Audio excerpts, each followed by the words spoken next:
Alright, this video is going to be a little bit of tractor skid. This ain't something we do a lot of, but it's really something that I do enjoy. It's a little bit of logging.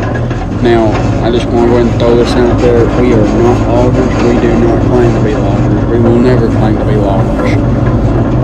This was a clearing job. We pushed all these trees over the track out, besides 3 or 4 that we cut down. We did not keep any of them for logs. They were piled and burnt. That's just kind of the way most of our tree jobs go. But we still enjoy a little logging. As you can see here, this is a Ford 3000 tractor. It's a diesel. It's 46 horsepower or 7 horsepower at the drawbar.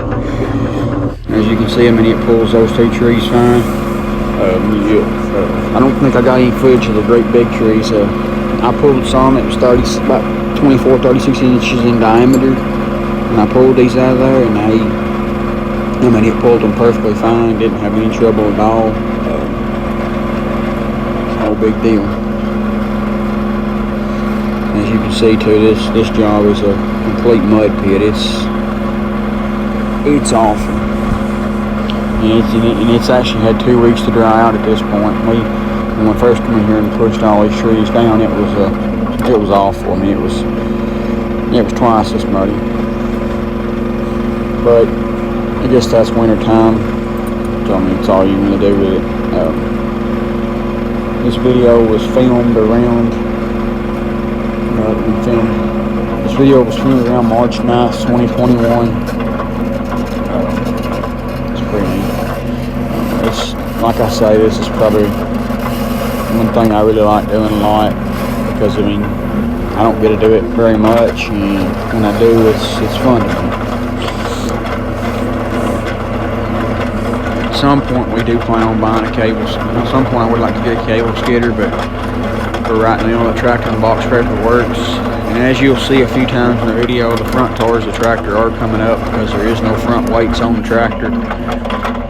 You could easily solve that by putting suitcase weights on the tractor, but most times in our application, with the narrow tires on the front of that tractor, it just wants to cut in the mud too bad, and we can't do that. So we just let the front end ease up and down, and most times if you'll back out of your throttle a little bit, it'll go back down on its own anyway. So it ain't no real big deal, and you don't end up dropping the front end real hard. It's just the way we want it. See, a lot of these videos I've sped up quite a bit because, to kind of keep it more interesting. Some people it's probably not interesting to me. It kind of is. I like it a lot. I like watching stuff like this a lot. And you can see right here is one of the ones I've sped up. And this has been sped up 2.5 times. This particular job, they're going to put a house there, and the guy actually sold the old boy swampy land, and it's a little too swampy for a house, but he says he's gonna put it on there anyway. We're just gonna pour the footers a little extra deep, or he's just gonna pour the footers a little extra deep, whatever. You'll see in a minute too. We can clean a lot up, and then we turn around and drag all of our tops with the box scraper. Works pretty good using the rippers, kind of like a root rake. We've got an actual root rake for that tractor, but he didn't want to. The customer here did not want to pay for that service, so it was just easier to just take the tractor and rake up what few tops we had, and then just let it go. And he said he's got a skid steer. He says he's gonna bring in and clean up all of the sticking up roots and the rest of his tops whenever he gets ready to do all that. So that's fine if he wants to do it that way. It's kind of one of those deals that if they feel like they can save a little bit of money, they're going to. Guaranteed. That was actually a pretty big drag right there. That was 3. Those logs don't look it, but most of those logs are 12 inches at the butt or bigger. And, I try to keep them as tall or long as I could. Most of them somewhere between 20 and 30 feet. There's a few of the old bigger ones I had to cut up into 16-foot sections. 16 and 10-foot sections, whatever. The majority of them were drug out between 20 and 30 feet long. Just easier that way, made less trips and proves less invasive and didn't tear the ground up near as bad. I'll hop off here and let you listen to the tractor for a minute and go from there.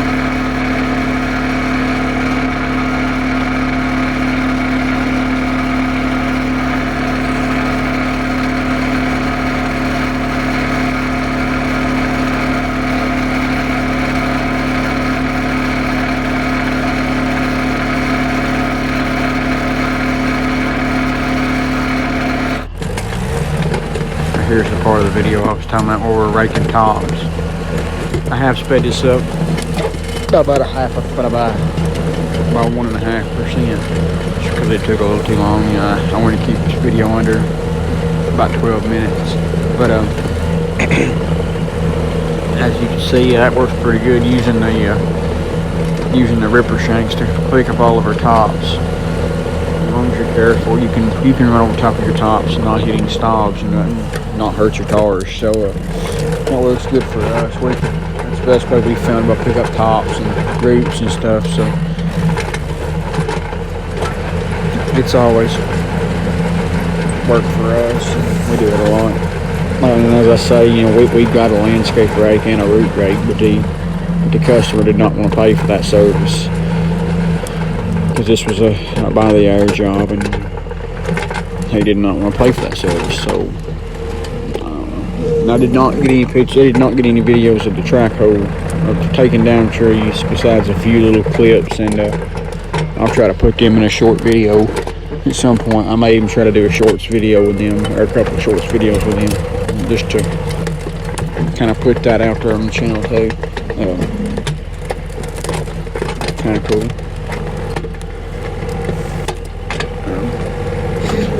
As you can see there, I mean, we just drive over top of your tops and let the ripper shanks down and just pull them tops with you as you go. And the scraper blade will collect anything too small to go through it's too small to set inside the ripper shanks. And you might be thinking that we're actually ripping deep into the dirt, but we're actually not. We're holding about an inch underneath the ground where it'll hold the tops in the shanks, and you can pull them with you and pull them along as you go. Actually works pretty good. We've done it a lot. Usually even if we do clear a yard, usually we'll go through there with the box ripper first, because it picks up all the big stuff, and then when you run your landscape rake back and pick up all the smaller stuff, it seems to not tie up as many of the tines on your landscape rake.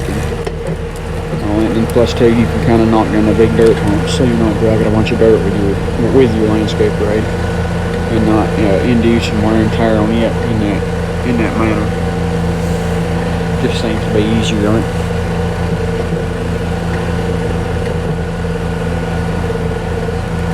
You can hear the old tractor, and the old tractor don't really care. It never really grunts or anything.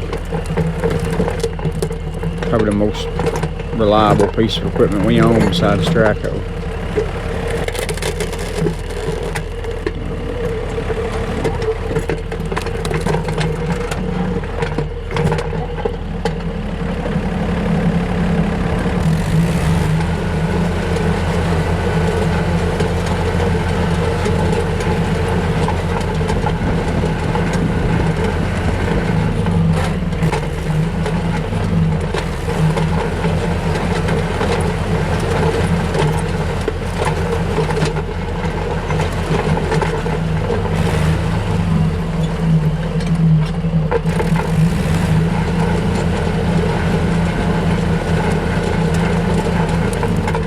be able to see right here. We just back over top of them tops and let the scraper blade down. It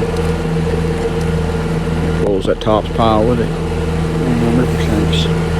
This seems to be like the easiest way we found to work it. I'm sure a skidder or dozer with a root rake does work better, but I'm sure, I don't know, I know our root rake back at 3-point does work better than our landscape rake, but say they do not want to pay for that service.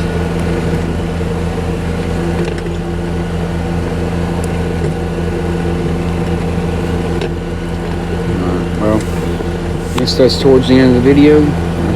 I'll see you on the next one. Thanks for watching. Please like, comment, and subscribe for more. And I'll catch you on the next one. Y'all have a good one.